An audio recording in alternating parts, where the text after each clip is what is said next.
Chapter 5. When we got home, my father wanted to hear all about it. Well, Mother said, just suppose you had never heard the Christmas story and didn't know anything about it, and then somebody told it to you. What would you think? My father looked at her for a minute or two, and then he said, well, I guess I would think it was pretty disgraceful that they couldn't find any room for a pregnant woman except in the stable. I was amazed. It didn't seem natural for my father to be on the same side as the herdmans.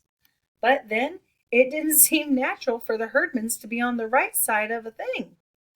It would have made more sense for them to be on Herod's side. Exactly, Mother said. It was perfectly disgraceful, and I never thought about it much. You hear all about the nice warm stable with all the animals breathing and the sweet smelling hay, but that doesn't change the fact that they put Mary in a barn. Now let me tell you. She told my father all about the rehearsal, and when she was through, she said, it's clear to me that deep down those children have some good instincts after all. My father said he couldn't exactly agree. According to you, he said, their chief instinct was to burn Herod alive. No, their chief instinct was to get Mary and the baby out of the barn. But even so, it was Herod they wanted to do away with, and not Mary or Joseph. They picked out the right villain. That must mean something. Maybe so. My father looked up from his newspaper. Is that what finally happened to Herod? What did happen to Herod, anyway? None of us knew. I had never thought much about Herod. He was just a name, somebody in the Bible, Herod the king. But the herdmans went and looked him up. The very next day, Imogene grabbed me at recess. How do you get a book out of the library? She said. You have to have a card. How do you get a card? You have to sign your name. She looked at me for a minute with her eyes all squinched up. Do you have to sign your own name? I thought Imogene probably wanted to get one of the dirty books out of the basement, which is where they kept them, but I knew nobody would let her do that. There is this big chain across the stairs to the basement, and Miss Graebner, the librarian, can hear it rattle no matter where she is in the library, so you don't stand a chance of getting down there. Sure you have to sign your own name, I said. They have to know who has the books. I didn't see what difference it made, whether she signed the card with her own name or signed the card Queen Elizabeth. Miss Graebner still wasn't going to let Imogene Herdman take out any books out of the public library. I guess she couldn't stop them from using the library, though, because that was where they found out about Herod. They went in that afternoon, all 6 of them, and told Miss Graebner that they wanted library cards. Usually, when anybody told Miss Graebner that they wanted a library card, she got this big, happy smile on her face and said, good, we want all our boys and girls to have library cards. She didn't say that to the herdmans, though. She just asked them why they wanted library cards. We want to read about Jesus, Imogene said. Not Jesus, Ralph said. That king who was out to get Jesus, Herod. Later on, Miss Graebner told my mother that she had been a librarian for 38 years and loved every minute of it because every day brought something new and different. But now, she said, I might as well retire. When Imogene Herdman came in and said she wanted to read about Jesus, I knew I'd heard everything there was to hear. At the next rehearsal, Mother started again to separate everyone into the angels and shepherds and guests at the inn, but she didn't get that far. The herdmans wanted to rewrite the whole pageant and hang Herod for a finish. They couldn't stand it that he died in bed of old age. It wasn't just Jesus he was after, Ralph told us. He killed all kinds of people. He even killed his own wife, Leroy said. And nothing happened to him, Imogene grumbled. Well, he died, didn't he? Somebody said. Maybe he died a horrible death. What did he die of? Ralph shrugged. It didn't say. Flu, I guess. They were so mad about it that I thought they might quit the pageant. But they didn't, not then or ever. And all the people who kept hoping that the Herdmans would get bored and leave were out of luck. They showed up at rehearsals right on time and did just what they were supposed to do. But they were still Herdmans, and there was at least one person who didn't forget that for a minute.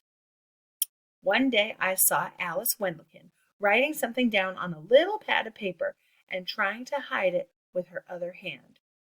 "It's none of your business," she said. It wasn't any of my business, but it wasn't any of Alice's either. What she wrote was, "Gladys Herdman drinks communion wine." "It isn't wine," I said. "It's grape juice." "I don't care what it is. She drinks it.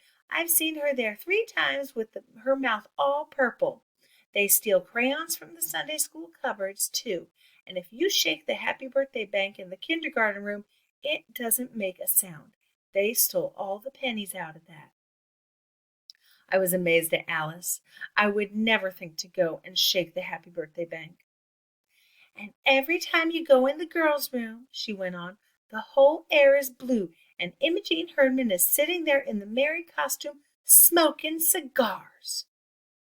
Alice wrote all these things down, and how many times each thing happened. I don't know why, unless it made her feel good to see, in black and white, just how awful they were. Since none of the Herdmans had ever gone to church or Sunday school or read the Bible or anything, they didn't know how things were supposed to be. Imogene, for instance, didn't know that Mary was supposed to be acted out in one certain way, sort of quiet and dreamy and out of this world. The way Imogene did it, Mary was a lot like Mrs. Santoro at the pizza parlor. Mrs. Santoro is a big fat lady with a little skinny husband and 9 children, and she yells and hollers and hugs her kids and slaps them around. That's how Imogene's Mary was, loud and bossy. "Get away from the baby!" she'd yell at Ralph, who was Joseph, and she made the wise men keep their distance. "The wise men want to honor the Christ child," Mother explained for the 10th time. "They don't mean to harm him, for heaven's sake." But the wise men didn't know how things were supposed to be either, and nobody blamed Imogene for shoving them out of the way. You got the feeling that these wise men were going to hustle back to Herod as fast as they could and squeal on the baby out of pure meanness.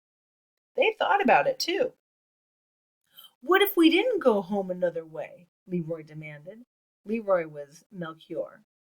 "What if we went back to the king and told on the baby where he was and all?"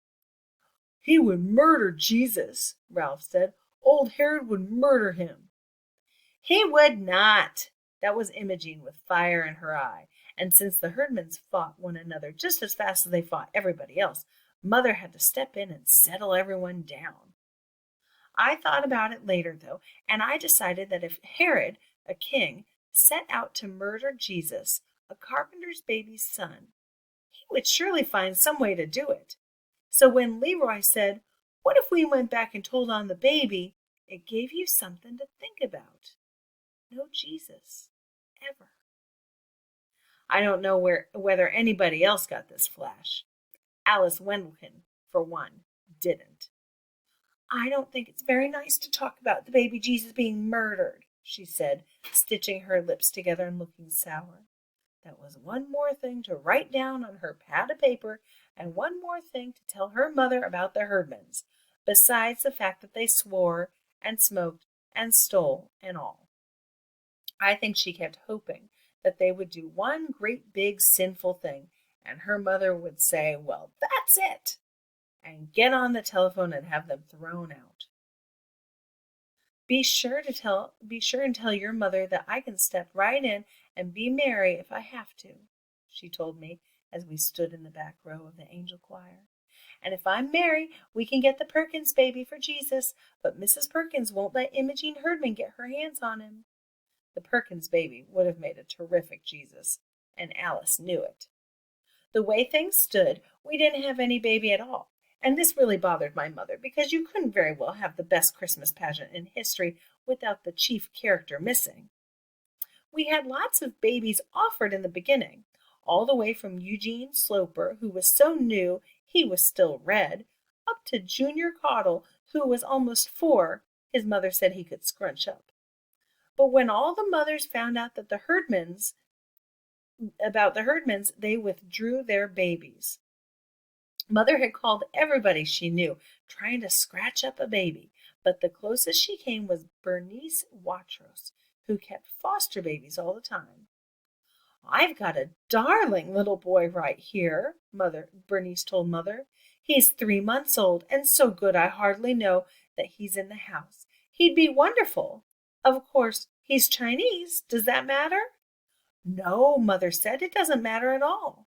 But Bernice's baby got adopted 2 weeks before Christmas, and Bernice said she didn't like to ask to borrow him right back. So that was that. Listen, Imogene said, I'll get us a baby. How would you do that? Mother asked.